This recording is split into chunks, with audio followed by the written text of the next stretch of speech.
Кыргызстан хочет продлить запрет на вывоз сельхозпродукции из-за засухи. Соответствующий проект постановления Кабмина на общественное обсуждение вынесло Министерство сельского, водного хозяйства и развития регионов. Сейчас экспортировать нельзя пшеницу, ячмень, кукурузу, рис, корма, муку пшеничную, масло растительное, сахар, песок и яйцо.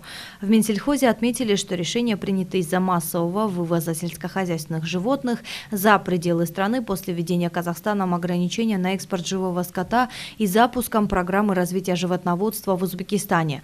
В то же время импорт сельскохозяйственных животных в Кыргызстан сократился. После введения запрета ситуация на внутреннем продовольственном рынке немного стабилизировалась, однако с окончанием срока действия постановления массовый экспорт возобновляется с новой силой. В результате на внутреннем продовольственном рынке прогнозируется уменьшение сельскохозяйственных продуктов и рост цен на них.